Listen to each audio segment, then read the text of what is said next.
Bonjour à tous. Bienvenue au bulletin d'information à Top News. Au sommaire. La Syrie accueille favorablement la nomination de l'émissaire onusien pour la Syrie de Mistura. Le Conseil national de l'audiovisuel appelle les médias à une journée de solidarité avec les chrétiens de Mossoul. Gaza, 718 Palestiniens tués en 16 jours d'offensive israélienne. Irak, le chef de l'ONU veut un gouvernement d'union face à une menace existentielle. Bienvenue au développement. Syrie. La Syrie a accueilli favorablement la nomination de M. Staffan de Mistura comme émissaire onusien pour la Syrie.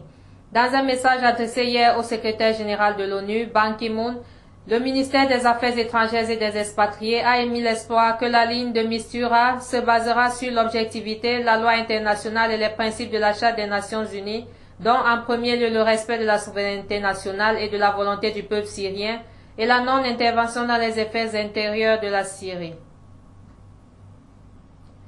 Des combats ont éclaté pour la première fois entre les rebelles de Syrie et les combattants d'Al-Nosra, la branche syrienne d'Al-Qaïda, jusqu'à présent alliés dans la guerre contre le régime, rapporte l'Observatoire syrien des droits de l'homme.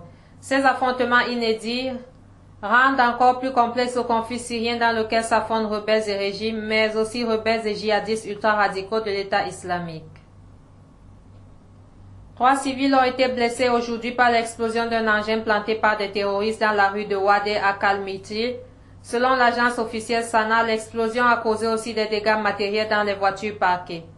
Par ailleurs, des terroristes ont lancé des roquettes dans la centrale électrique de la ville de Madé, endommageant 3 chaudières électriques en causant des dégâts matériels et mettant hors de service la centrale. Le ministre de l'Information Orhan Al-Zoubi a affirmé que l'information syrienne est et restera une partie importante de la grande confrontation pour la défense de la Syrie, notamment la guerre déclenchée contre elle depuis 3 ans. Après avoir félicité les employés de l'établissement public de la radiodiffusion et de la télévision à l'occasion de la fête de la télévision syrienne, M. Zoubi a souligné dans un contact téléphonique à la télévision syrienne que l'information nationale restera pionnière dans l'adoption de la pensée, la défense des constances nationales et la cause palestinienne, ajoutant qu'elle reflète aussi les soucis, les ambitions et les aspirations des citoyens. Liban. Le président du Conseil national de l'audiovisuel Abdelhadi Mahfouz a appelé jeudi à une journée de solidarité médiatique avec les chrétiens et déplacés de Mossoul, en Irak, rapporte l'Agence nationale d'information. Il faut sans doute une journée de solidarité médiatique avec les chrétiens et déplacés de Mossoul à l'initiative des institutions médiatiques libanaises et celle de la patrie arabe, a estimé M. Mahfouz. Une réunion est en outre prévue samedi au Parlement libanais en solidarité avec Gaza et les chrétiens d'Irak et de Syrie. Le ministre de l'Éducation Elias Boussa, présent à la place Riyad El Sol où les enseignants contractuels manifestaient contre le blocage du dossier de l'université libanaise, a estimé qu'il avait 5% de chances de résoudre le dossier aujourd'hui lors du Conseil des ministres. Le ministre de l'Éducation a affirmé aux manifestants qu'il tenait à présenter en priorité le dossier des contractuels lors du Conseil des ministres, avant même celui des doyens. Concernant ce second dossier épineux, M. Boussa a tenu à souligner qu'il n'était pas responsable de la désignation des doyens, mais que ce sont les partis politiques qui s'en sont chargés. Gaza.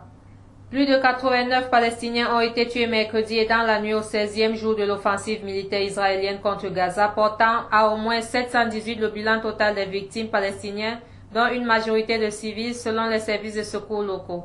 Dans l'autre camp, 34 Israéliens sont morts depuis le début du conflit le 8 juillet, 32 soldats tués en majorité dans les combats à Gaza et 2 civils morts dans la chute d'obus en Israël tirée depuis Gaza selon l'armée. Un travailleur thaïlandais a aussi péri dans un tir d'obus palestinien. Irak. La formation d'un véritable gouvernement d'union est nécessaire en Irak pour surmonter la menace d'une division confessionnelle et ethnique du pays, a affirmé jeudi à Bagdad le secrétaire général de l'ONU Ban Ki-moon. L'Irak est face à une menace existentielle, mais elle peut être surmontée avec la formation d'un véritable gouvernement d'union, a déclaré M. Ban lors d'une conférence de presse conjointe avec le Premier ministre Nouri al-Maliki. Il faut que cela soit un gouvernement dans lequel tous les Irakiens se sentent représentés, a ajouté M. Ban au cours de cette visite non annoncée à l'occasion d'une tournée dans la région centrée sur la crise à Gaza. Autre titre. Air Algérie a annoncé avoir perdu jeudi le contact avec un de ses appareils assurant la liaison entre Ouagadougou et Alger 50 minutes après son décollage de la capitale au Burkina Faso. Aucune information n'a été immédiatement fournie sur le nombre de passagers à bord. Air Algérie informe que les services de navigation aérienne ont eu leur dernier contact avec le vol AH-5017 assurant la liaison Ouagadougou-Alger ce jour 24 juillet à 1h55 JMP. Soit 50 minutes après son décollage, précise un communiqué. Les États-Unis n'ont fourni aucune preuve de l'implication des séparatistes pro-russes dans le crash du vol MH17 dans l'est de l'Ukraine, a dénoncé jeudi un vice-ministre russe de la Défense. Il a été dit que les données de renseignement technique des États-Unis et des photographies satellitaires confirment que le missile a été lancé d'une zone contrôlée par les séparatistes. Question. Où sont ces preuves? A lancé Anatoly Antonov sur la chaîne de télévision Russia 24. Mardi, de hauts responsables des services de renseignement américains ont assuré sous couvert de l'anonymat que le vol MH17 avait peut-être été abattu par erreur par des rebelles pro-russes mal entraînés. La Soudanaise, qui avait été condamnée au Soudan à 100 coups de fouet pour adultère et à mort par pendaison pour apostasie, est arrivée jeudi matin à Rome sur un vol du gouvernement italien.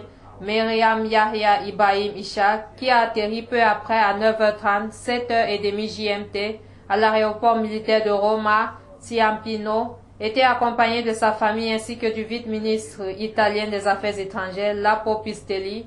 Elle a été accueillie sur le tarmac par le président du Conseil italien Matteo Renzi, son épouse et la ministre des Affaires étrangères Federica Mogherini. Aujourd'hui est un jour de fête, a affirmé M. Renzi, tandis que Mme Mogherini a remercié tous ceux qui avaient permis cet heureux dénouement. À présent, Myriam et sa famille ont besoin de tranquillité, a-t-elle ajouté. La Norvège a annoncé jeudi avoir pris des mesures de sécurité exceptionnelles après avoir reçu des informations faisant état d'une possible attaque terroriste imminente sur son sol par des militants ayant combattu en Syrie.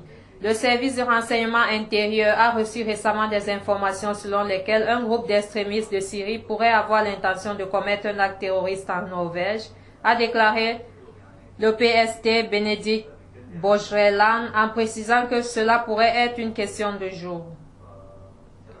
Merci à vous qui nous suivez de Beyrouth et partout ailleurs. Bulletin présenté par Anna Ekame.